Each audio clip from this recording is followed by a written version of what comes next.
नमस्कार स्टूडेंट।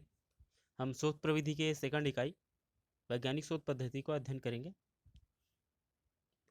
जिसमें हम शोध के लिए प्रकल्पना का निर्माण करना, संप्रत्यय या चर प्रकल्पना या उपकल्पना का निर्माण किस तरीके से किया जाता है, उसका परीक्षण कैसे करते हैं और प्रतिचयन कैसे करते हैं। कहने का मतलब ये कि हमने सबसे पहले जाना शोध किसे कहते हैं, शोध का क्षेत्र क्या होता है, हम किस दायरे में जाकर अध्ययन कर सकते हैं, शोध का महत्व क्या है वर्तमान समय में, उपयोगिता क्या है। उसके बाद हमने जाने शुद्ध विशुद्ध विशुद्ध शोध जाने और व्यवहारिक शोध जाने। उसके बाद आते हैं शोध का पहचान समस्या, शोध की अगर समस्या आ रही तो उस समस्या को पहचान कैसे करेंगे अगर किसी भी क्षेत्र में जाएंगे।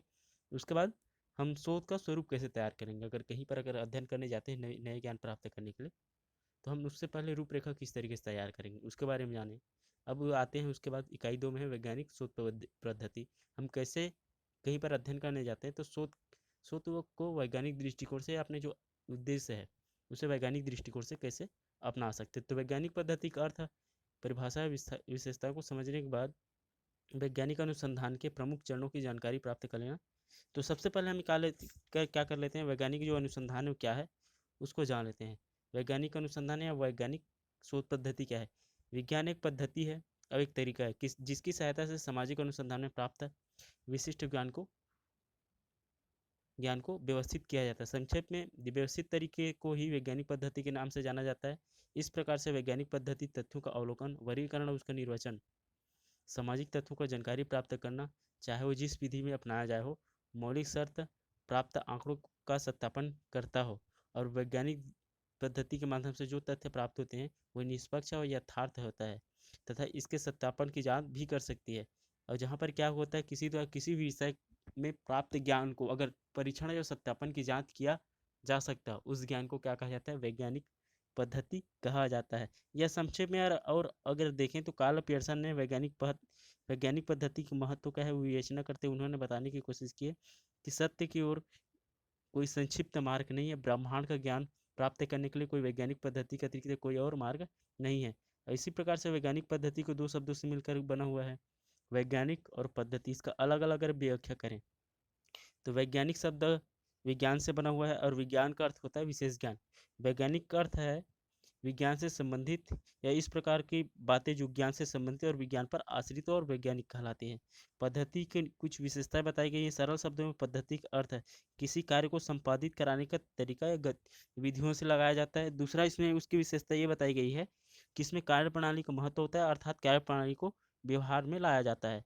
और इसमें तीसरा विशेषता ये बताया गया है इसमें उपकरणों का सहयोग करके उद्देश्य तक पहुंचा जाता है। कहने का मतलब ये अगर या वैज्ञानिक अनुसंधान पद्धति को जाने तो वैज्ञानिक अनुसंधान पद्धति ऐसी ऐसी तरीका ज्ञान प्राप्त करने का ऐसा तरीका जो ज्ञान किस पे आधारित हो, विज्ञान पर आधारित हो, इसे ही क्या कहा जाता है, वैज्ञानिक अनुसंधान या शोध पद्धति कहा जाता है सामान्य अर्थों में। उसके बाद आते हैं अनुसंधान पद्धति या जो वैज्ञानिक पद्धति है उसके संबंध में कुछ विशेषता प्रदान करने की कोशिश की है, कुछ परिभाषा देने की कोशिश की है वैज्ञानिक क्या कहा जा सकता है समाजशास्त्रियों के द्वारा, जिसमें सबसे पहला लुंडबर्ग ने क्या किया, विस्तृत भाषा में वैज्ञानिक पद्धति तथ्यों का व्यवस्थित अवलोकन और वर्गीकरण और निर्वचन है उन्होंने माना है। उसके बाद वुल्फ ने कोई भी अनुसंधान विधि जिसके द्वारा विज्ञान का निर्माण हुआ है हो अथवा उसका विकास हो वैज्ञानिक पद्धति कहलाने का अधिकार उनमें होता है। कार्ल पियर्सन के अनुसार से वैज्ञानिक पद्धति के कुछ लक्षण पाए जाते हैं, जिसमें सबसे पहला उनका मानना है तथ्यों एवं सतर्क एवं शुद्ध वर्गीकरण उसके सहसंबंध और क्रम का अवलोकन ही वैज्ञानिक पद्धति है उन्होंने माना है। उसके बाद आते हैं रचनात्मक कल्पना की सहायता से वैज्ञानिक नियमों का खोज ही क्या माना उन्होंने, वैज्ञानिक पद्धति माना। उसके साथ साथ आत्म आलोचना तथा समस्त सामान्य बुद्धि बुद्धि वालों को एक समान मान्यता की अंतिम कसौटी को उन्होंने क्या माना है, वैज्ञानिक पद्धति माना है। उसके साथ साथ इन इन उसके बाद आता है वैज्ञानिक अनुसंधान पद्धति की विशेषताएं। तो वैज्ञानिक अनुसंधान पद्धति की विशेषताएं में सबसे पहली विशेषता ये बताई गई है कि वैज्ञानिक पद्धति के द्वारा जो अध्ययन किए जाते हैं उसमें व्यक्तिगतता पाई जाती है। और इसका अर्थ यह है कि सामाजिक घटनाएं जैसी है उसको उसी रूप में अध्ययन किया जाता है। दूसरी विशेषता ये बताई कि जब वैज्ञानिक पद्धति के द्वारा निष्कर्ष सत्यापन के योग्य होते हैं, इसका तात्पर्य है कि निष्कर्षों से हम चाहे तब तक परीक्षा कर सकते हैं जब तक अपनी संतुष्टि ज्ञान की संतुष्टि ना हो। दूसरी तीसरी विशेषता इसकी है कि वैज्ञानिक पद्धति यह स्पष्ट एवं निष्पष्ट निश्चित या विशिष्ट होती है कि निश्चयात्मकता के लिए विषय सामग्री की स्पष्ट रूप से परिभाषा की जाती है और उसका सारणीय वर्गीकरण वर्गीकरण किया जाता है। उसके बाद अगली विशेषता इसकी ये है कि सामान्यतः वैज्ञानिक पद्धति की अगली विशेषता है सामान्यतः वैज्ञानिक पद्धति की अगली विशेषता है और वैज्ञानिक पद्धति के द्वारा जो निष्कर्ष प्राप्त होते हैं इसमें सामान्यतः तत्व पाए जाते हैं क्योंकि वैज्ञानिक पद्धति की निश्चित होती है। उसके बाद अगली विशेषता इसमें यह है कि वैज्ञानिक पद्धति में एक निश्चित व्यवस्था क्रम पाया जाता है। इसका अर्थ यह है कि वैज्ञानिक अध्ययन एक व्यवस्थित और क्रमबद्ध पद्धति है। लास्ट विशेषता इसकी है कि वैज्ञानिक पद्धति में भविष्यवाणी करने की क्षमता होती है। इसका तात्पर्य यह है कि इस पद्धति के माध्यम से हम समाज में जो घटना घटने वाली है आने वाले समय में उसको क्या कर सकते हैं, जाना या परखा सकता है। उसके बाद आते हैं, ये तो हो गई विशेषताएं कि हम वैज्ञानिक पद्धति से के माध्यम से कौन कौन से तरीके अपना सकते हैं। मगर जो वैज्ञानिक पद्धति है, वैज्ञानिक पद्धति से किसी विषय का अध्ययन करने का जो चरण है वो कौन कौन से होते हैं। तो वैज्ञानिक पद्धति का अर्थ, परिभाषा और विशेषता को समझने के बाद क्या हुआ, वैज्ञानिक अनुसंधान के प्रमुख चरणों की जानकारी प्राप्त करना आवश्यक है, जिसके माध्यम से हम क्या कर सकते हैं, सत्य की खोज कर सकते हैं। और सत्य तक पहुंचने के लिए किन किन स्तरों को पार करना पड़ता है। वैज्ञानिक अनुसंधान के स्तरों को कुछ विद्वानों ने अपने तरीके से बताने की कोशिश की, जिसमें सबसे पहले आता है अगस्त काम्ते।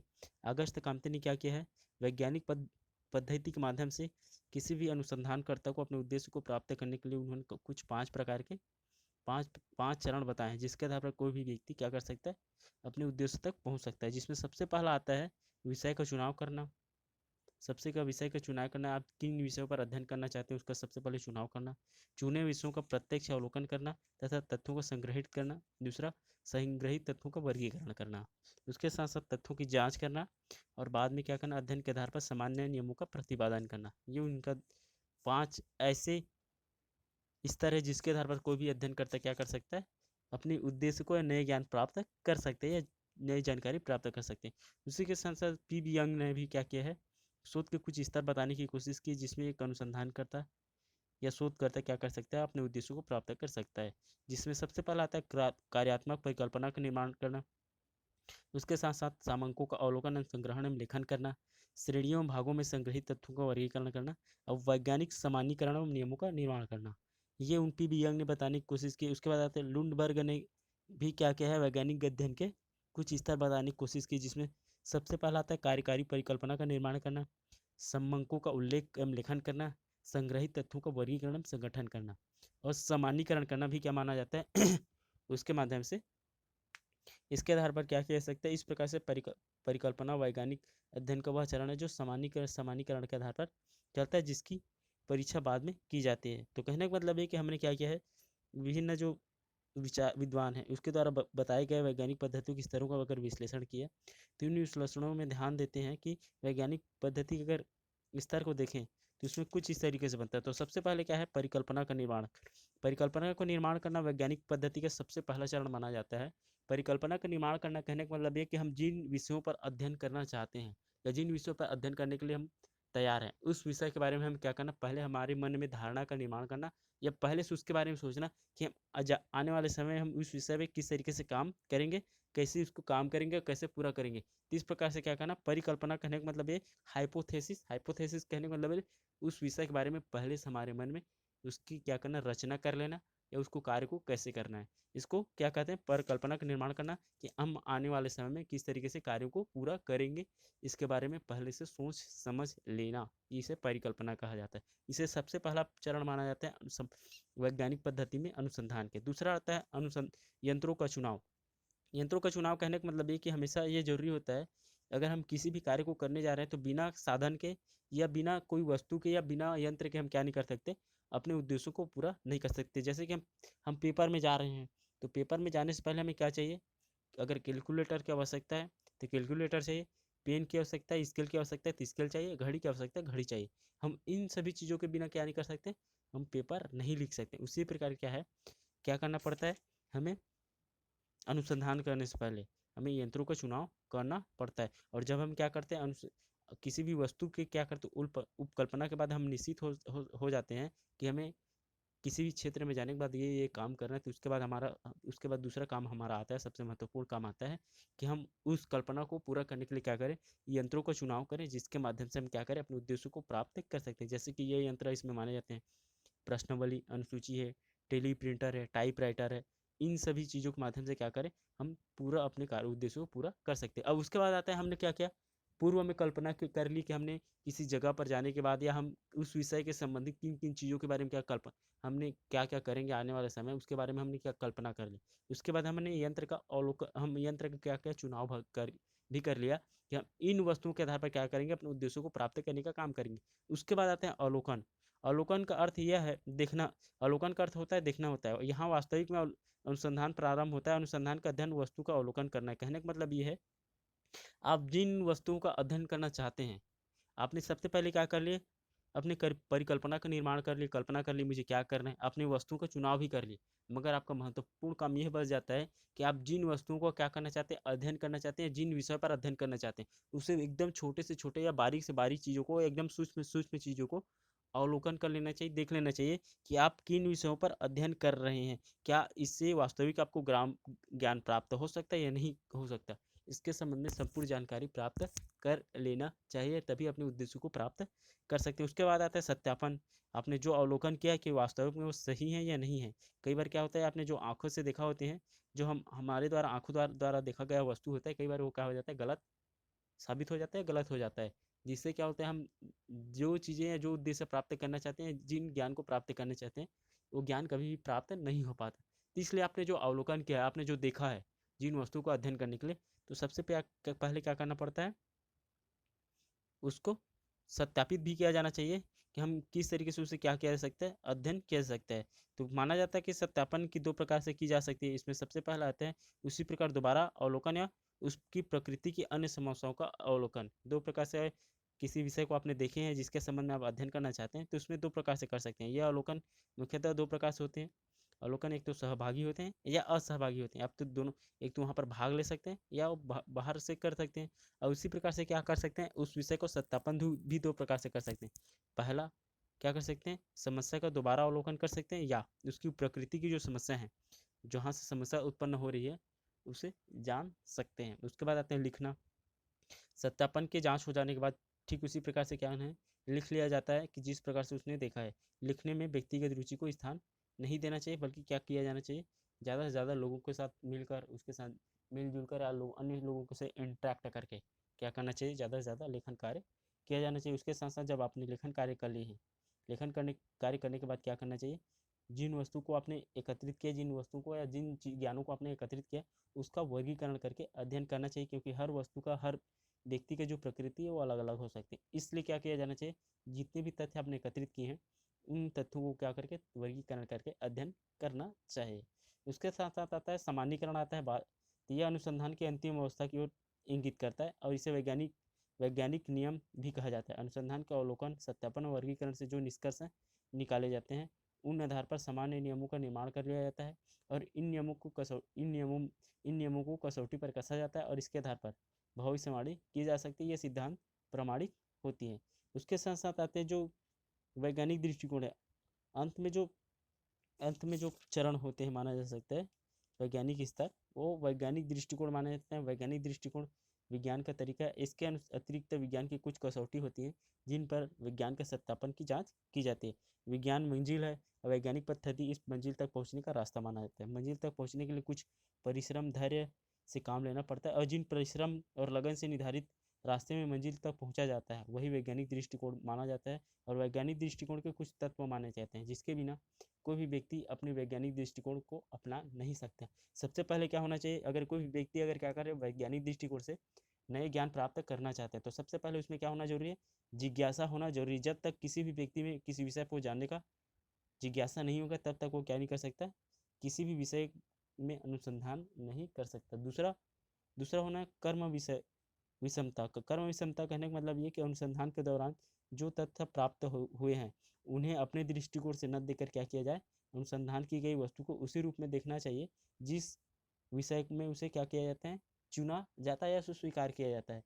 कभी भी किसी भी अनुसंधानकर्ता को क्या नहीं करना चाहिए, किसी भी विषय का या जो भी उसे तथ्य प्राप्त हो रहे हैं, उन तथ्यों पे उनकी भावना या इच्छा उस पर प्रभावित नहीं करना चाहिए उन तथ्यों को। अगर किसी गांव में जाकर किसी विषय पर हम अगर अध्ययन कर रहे हैं तो उन विषयों पर अनुसंधानकर्ता की क्या नहीं होनी चाहिए, अपना खुद का नजरिया नहीं होना चाहिए या भावनात्मक दृष्टिकोण से उसको अध्ययन नहीं करना चाहिए, बल्कि क्या क्या होना चाहिए, जिस उद्देश्य को लेकर क्या करें उस विषय को अध्ययन करने आए हैं उसी नजरिए को लेकर क्या करना चाहिए, उसका संग्रहण करना चाहिए। तभी हम क्या कर सकते हैं, वैज्ञानिक दृष्टिकोण से सही अध्ययन कर सकते हैं। तीसरा, धैर्य का होना सबसे महत्वपूर्ण चीज है। अगर एक अनुसंधानकर्ता में अगर धैर्य नहीं होगा, क्योंकि माना जाता है कि जो सामाजिक अनुसंधान है एक तत्कालीन हो जाने वाली कार्य नहीं है, बल्कि एक लंबे लंबे या दीर्घ काल में होने वाली कार्य है। तो अगर किसी विषय का कार्य, अगर किसी कार्य को आप लंबे या दीर्घ काल में अगर हो रहा है या वो ज़्यादा समय ले रहा है तो उसके लिए क्या होना जरूरी है, आपके अंदर धैर्य होना जरूरी है। क्योंकि सामाजिक अनुसंधान के दौरान कई बार आपको असफलताएं भी असफलता का भी सामना करना पड़ सकता है। इसलिए क्या नहीं होना चाहिए, अपनी निश्चय या अपनी जो उद्देश्य है उसे कभी भी भूलना नहीं चाहिए, उसे अलग नहीं होना चाहिए। क्योंकि जब तक आप क्या नहीं करोगे, एक निश्चित समय या लंबी अवधि अगर अपने अध्ययन को अगर प्रदान नहीं करेंगे तब तक आप क्या नहीं कर सकते, एक निश्चित निष्कर्ष तक एक सही उद्देश्य प्राप्त नहीं कर सकते। इसलिए क्या है, किसी भी व्यक्ति को सामाजिक अनुसंधान करते समय सबसे पहले जिज्ञासा होना जरूरी है। जब तक जिज्ञासा नहीं होगा नहीं प्राप्त कर सकते। कर्म विषमता कहने का मतलब है कि जो आपके सामने जो तथ्य प्राप्त हो रहे हैं उसमें अपना दृष्टिकोण नहीं प्रदान करना है, जिस रूप में आप उसको अध्ययन करने जा रहे हैं उसी रूप देना होगा। दूसरी आता है धैर्य। सामाजिक अनुसंधान के लिए क्या होना जरूरी है, धैर्य होना जरूरी है। क्योंकि सामाजिक अनुसंधान एक पल में हो जाने वाले कार्य नहीं है, कुछ क्षणों में हो जाने वाले कार्य नहीं है, एक लंबी अवधि तक चलने वाली प्रक्रिया। इसलिए आपको क्या करना जरूरी है, आपको धैर्य अपनाना जरूरी है। जब तक आप धैर्य नहीं अपनाएंगे या लंबे समय तक उस पर खोए नहीं रहेंगे, लंबे समय तक उसमें लगे नहीं रहेंगे, तब तक अपने उद्देश्यों को प्राप्त नहीं कर सकते। उसके साथ साथ आपको साहस होना भी जरूरी है, क्योंकि अनुसंधानकर्ता में अटूट साहस का होना भी अनिवार्य है और इसी के आधार पर अनुसंधान को पूरा किया जा सकता है। कहने का मतलब ये कि जब आप फील्ड वर्क में जाते हैं या किसी भी विषय में किसी भी जगह पर अनुसंधान करते हैं तो उस समय आपको पैसा भी ज़्यादा लगेगा, समय भी लगेगा। उसके साथ साथ अलग अलग व्यक्तियों के साथ मिलने जुलने का आपको मौका भी मिलेगा और वो अलग अलग प्रकार के व्यक्तियाँ आपके साथ अलग अलग प्रकार की क्या कर सकते हैं, व्यवहार भी कर सकते हैं।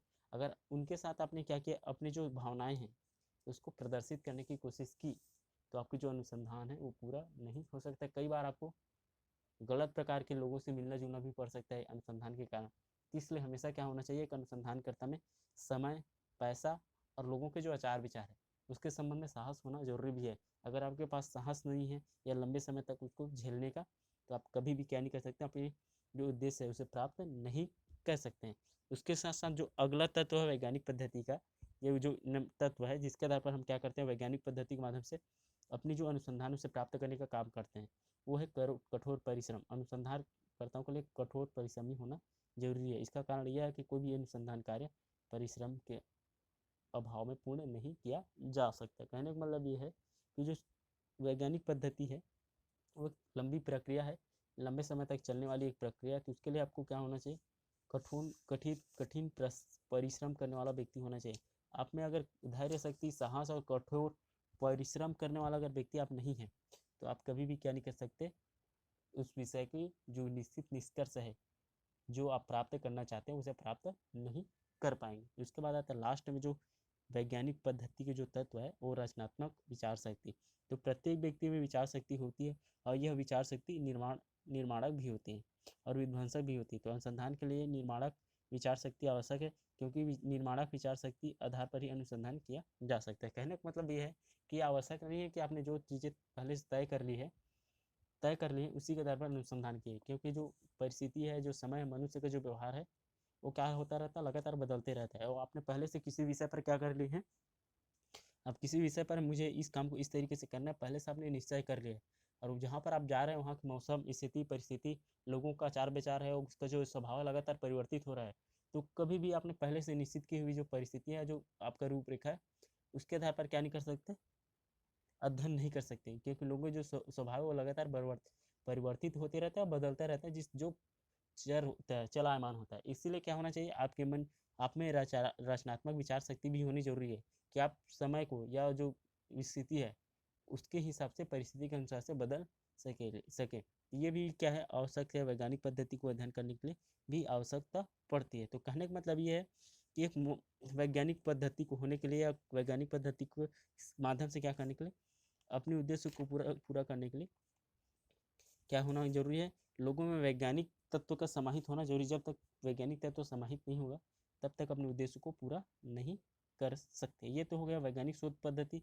हम अगले क्लास में पढ़ेंगे परिकल्पना, चर, चर जिसे वेरिएबल कहते हैं, जिसे मूल्य कहते हैं, मूल्य। उसके बाद आते हैं उपकल्पना का निर्माण और परीक्षण। उसके बाद आते हैं प्रतिचयन। तो सबसे पहले परिकल्पना के बारे में हम जो जानते हैं, परिकल्पना हाइपोथेसिस का अनुवाद है जो ग्रीक भाषा से बना हुआ है, जिसका अर्थात होता है विचार या सिद्धांत, जिसका अर्थात होता है थ्योरी का मतलब होता है, थेसिस का मतलब होता है हैपो का मतलब अर्थात बिलो होता है, अर्थात नीचे, तथा थेसिस का मतलब होता है थ्योरी, विचार अर्थात सिद्धांत। हाइपोथेसिस का पूर्ण होता है बिलो थ्योरी या सिद्धांत का पूर्व कथन। जैसे हिंदी रूपांतरण करें तो परिकल्पना का भी यही अर्थ है कि किसी भी विषय का पूर्व तथा कल्पना करना, या किसी विषय का पूर्व विचार अथवा पूर्व सिद्धांत। इस प्रकार के जो शाब्दिक अर्थ के आधार पर देखें तो ऐसे विचार जो क्या किया जाता है, किसी विषय से किसी कार्य से पहले की जो सोच है, जो विचार है, उसे क्या कहा जाता है, परिकल्पना या हाइपोथेसिस कहा जाता है। तो इसके संबंध में हम पढ़ेंगे। उसके बाद हम पढ़ेंगे चर, पढ़ेंगे वेरिएबल, जिसको वेरिएबल कहते हैं। वेरिएबल कहने का मतलब ये है कि हम जब जो इंसान में रहने वाले जो व्यक्ति है, जो सामान्य मनुष्य है, वो लगातार उसकी जो सोच है वो बदलता रहता है, उसके मूल्य स्वभाव लगातार बदलते रहते हैं, जो लगातार चलायमान रहते हैं, उसे चर कहा जाता है, वेरिएबल, परिवर्तनशील। उसके बारे में पढ़ेंगे। फिर उपकल्पना का निर्माण कैसे करते हैं, उपकल्पना का निर्माण और उसका परीक्षण कैसे करते हैं। उसके साथ प्रतिचयन पद्धति। प्रतिचयन पद्धति कहने का मतलब ये है कि जब कोई भी अनुसंधान करता है, अध्ययन करने जाता है, तो क्या करते हैं, कहीं पर अध्ययन करने जाते हैं तो उसकी जो जनसंख्या बहुत ज़्यादा हो जाती है। तो जनसंख्या ज़्यादा हो जाने के कारण क्या है, हम सभी लोगों को अध्ययन नहीं कर पाते समय में। इसके लिए हम क्या करते हैं, प्रतिचयन, प्रतिनिधि का चयन करते हैं किसी विषय का अध्ययन करने से पहले। कहने का मतलब ये है कि हमें क्या करना है, अगर हमें किसी एक साबुन का अगर किसी एक साबुन का अगर हमें क्या करना है, कंपनी का साबुन का हमें कोई डिफेक्ट मिल रहा है, कोई साबुन जैसे कि लक्स कंपनी है, लक्स कंपनी का जो साबुन है उसका उसे खराब लग रहा है, तो हम हर साबुन को क्या नहीं करेंगे, हर साबुन के पैकेट को क्या नहीं करेंगे, टेस्ट नहीं करेंगे, जांच नहीं करेंगे, बल्कि क्या करेंगे, एक ही कंपनी द्वारा सभी साबुन को एक ही वेट, एक ही समान रूप में बनाया जा रहा है, तो हम क्या करेंगे, सेम क्वालिटी और सेम कीमत और सेम जो वजन की जो साबुन है उसको 10 को प्रति क्या मान के प्रति चयन करेंगे, उसका चयन करेंगे प्रतिनिधि के रूप में। हम 10 का टेस्ट करेंगे और मानेंगे जो टेस्ट में जो 10 चीज़ों का टेस्ट में हमें जो क्या उत्तर हमें मिलेगा, उन्हीं को हम क्या मानेंगे, पूरे कंपनी जितने साबुन बनता है उसका क्या मानेंगे, उसको उत्तर मानेंगे। तो इसी प्रकार से क्या है, जब अनुसंधान करता है तो सामाजिक अनुसंधान एक क्या है, बहुत बड़ी इकाई है। इसकी जो क्षेत्र बहुत बड़ा होने के कारण क्या है, हम हर व्यक्ति की जो राय है, उसकी जो सोच है, उसकी जो समस्या है, उसे नहीं जान सकते, क्योंकि हमें हर व्यक्ति के समझाने पर पैसा, धर्म, हर चीज़ ज़्यादा लगी। इसीलिए क्या करते हैं, जब अध्ययन करते हैं तो हम प्रतिचयन पद्धति अपनाते हैं। प्रतिचयन पद्धति कहने का मतलब कि अगर हम किसी कंपनी में मजदूरों का अध्ययन करने जा रहे हैं तो हम सभी मजदूरों का जो वेतन है समान होता है, कार्य पद्धति समान होता है, उसका टाइम टेबल समान होता है, तो हम क्या करेंगे, उसमें से 10 मजदूर ले लेंगे, 100 में से 10 मजदूर, और फिर उन 10 का क्या करेंगे, अध्ययन करेंगे। फिर उन 10 का जो जो समस्या जो जो हमें क्या तथ्य मिलेंगे उसी सभी को मान लिया जाएगा। इस प्रकार से क्या किया जाता है, प्रतिचयन किया जाता है। तो इस पद्धति का द्वारा किस तरीके से अध्ययन किया जाता है उसके बारे में हम जानेंगे अगले क्लास में। ठीक, धन्यवाद।